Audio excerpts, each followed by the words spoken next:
In medieval Europe, survival rarely depended on dramatic inventions or visible breakthroughs. It rested on ordinary materials that worked quietly in the background. Cheesecloth was one of those unnoticed tools. Simple fabric reused endlessly, rarely recorded. It did not promise safety or abundance. Instead, it helped everyday systems function just well enough to prevent failure, loss, and unnecessary waste when margins were thin. Cheesecloth was not invented as a survival technology in the medieval sense. It was simply woven fabric, most often linen or hemp, already present in households for clothing, sacks, or bedding. Its importance emerged not from design, but from reuse. When repurposed for food handling, it became a quiet connector between different daily practices: dairying, brewing, straining, and storage. This flexibility mattered in a world where specialization was limited. Medieval households did not accumulate tools for single tasks. Instead, materials gained value by serving many functions over time. Cloth could become a filter one day, a cover the next, and a wrapping material after that. Its usefulness lay in adaptability, not optimization. There is no evidence that medieval people conceptualized cheesecloth as a tool of survival. That framing is modern. What we can say is that woven cloth fits seamlessly into existing systems without requiring new skills, fuel, or infrastructure. It worked within constraints rather than trying to overcome them. What strikes me here is how survival depended on redefining ordinary objects rather than inventing new ones. Medieval resilience often came from seeing familiar materials differently, not from creating specialized solutions. At its core, cheesecloth enabled one basic action: separation. Curds from whey, solids from liquids, residues from broths. These were not advanced techniques, but they were foundational. In dairying, straining made cheese possible at all. In brewing and cooking, it reduced sediment and helped reclaim usable material from mixtures that would otherwise be discarded. This mattered less for taste and more for efficiency. Food systems in medieval Europe operated under constant pressure: limited fuel, seasonal scarcity, and high spoilage risk. Any method that reduced waste without adding complexity carried real value. Cheesecloth did exactly that by allowing households to extract more utility from the same ingredients. It is important not to exaggerate its effects. Straining did not make food hygienic by modern standards, nor did it eliminate pathogens. It simply improved outcomes within known limits. Medieval people worked with probabilities, not guarantees. I find it revealing that survival depended so heavily on mastering simple physical processes. Skills like draining and pressing mattered more than innovation, reminding us that effectiveness often comes from understanding basics deeply rather than seeking complexity. Using cheesecloth did not make medieval foods safe in any modern sense. Bacteria, mold, and contamination were still present, and people lacked the scientific framework to understand them fully. What cloth offered instead was risk reduction. By allowing liquids to drain and solids to dry more evenly, it slowed some forms of spoilage and limited the accumulation of moisture, one of the main drivers of decay. This mattered especially in dairy processing.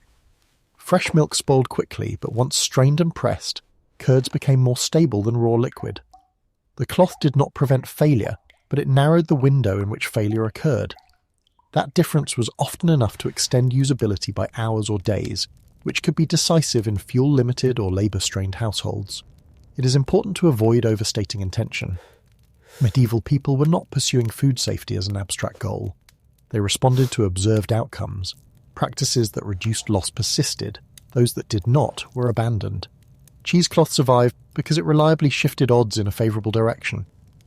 This reminds me that medieval survival was built around managing uncertainty.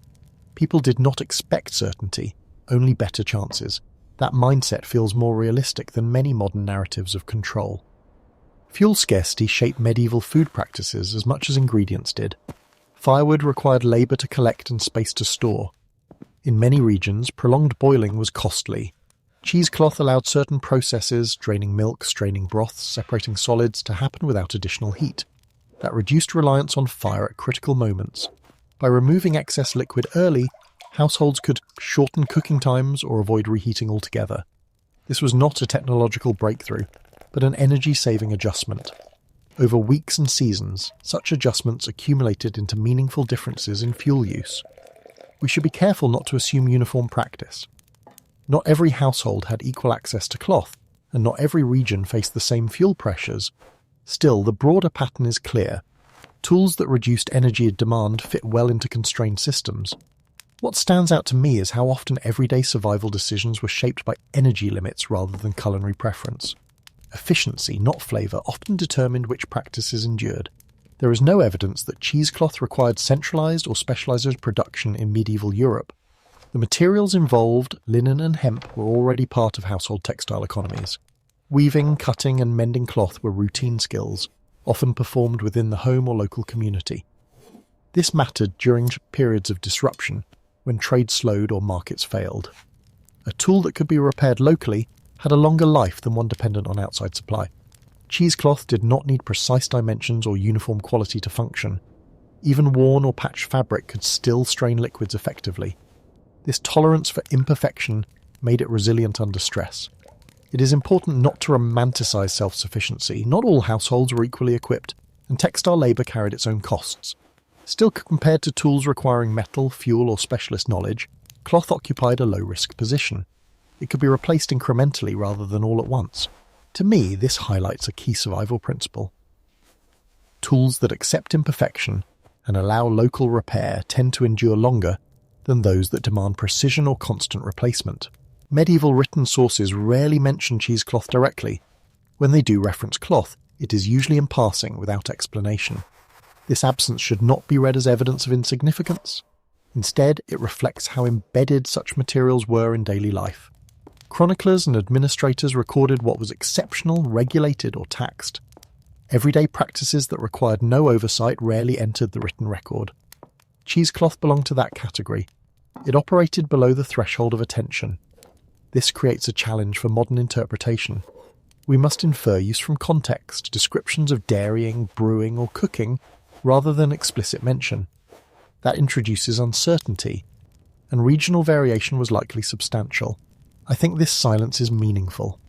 The most essential tools often disappear from history, not because they were unimportant, but because they were too ordinary to justify explanation. Although commonly associated with cheese making, woven cloth served many overlapping purposes in medieval households. It was used to strain broths, wrap herbs, cover fermenting containers, protect food from insects, and sometimes assist with basic hygiene tasks. These uses did not exist as separate systems. They overlapped within the same domestic space. This overlap amplified value. A single piece of cloth could move between tasks over the course of a day. That mobility mattered in small households with limited storage and few specialized tools. Rather than owning many objects, people relied on materials that could shift roles as needed. It is important not to assume uniform application. Some uses were likely more common than others, and practices varied by region, climate, and household wealth. Still, the pattern of multifunctionality fits well with what we know about medieval domestic economies. What I find compelling is how one material quietly connected food handling, cleanliness, and storage. Survival depended not on isolated tools, but on materials that supported multiple systems at once. Our understanding of cheesecloth use is necessarily incomplete. Written sources rarely describe everyday household techniques in detail, and archaeological evidence is uneven. Organic materials like cloth decay easily, leaving few direct traces.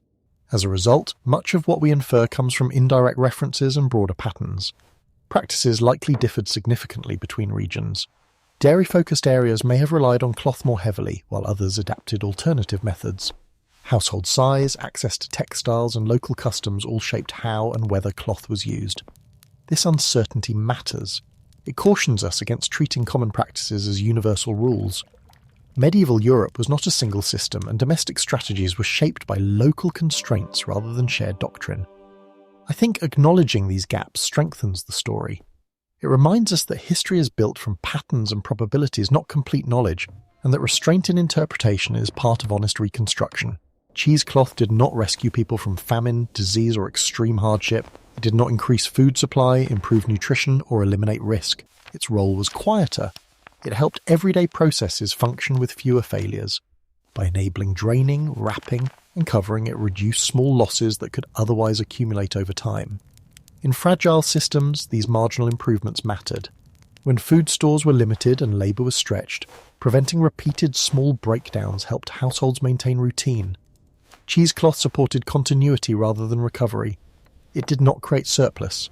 It reduced friction. This distinction is important. Survival is often imagined as dramatic rescue or innovation.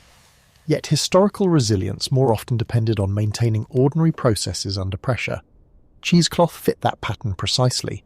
I'm struck by how often survival hinged on preventing collapse rather than achieving abundance.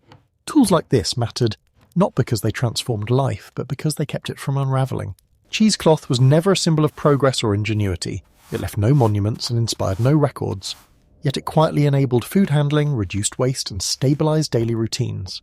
Medieval survival relied less on heroic tools than on modest materials used intelligently within constraints. We should resist projecting modern values onto the past. Medieval people were not optimising efficiency or pursuing safety in abstract terms. They worked within limits, observing what reduced loss and sustained continuity. Cheesecloth endured because it fit that logic. For me, this story reframes resilience. Stability often comes from uncelebrated systems functioning quietly in the background. In both past and present, what sustains us most reliably may be the tools we barely notice, not because they are insignificant, but because they simply work.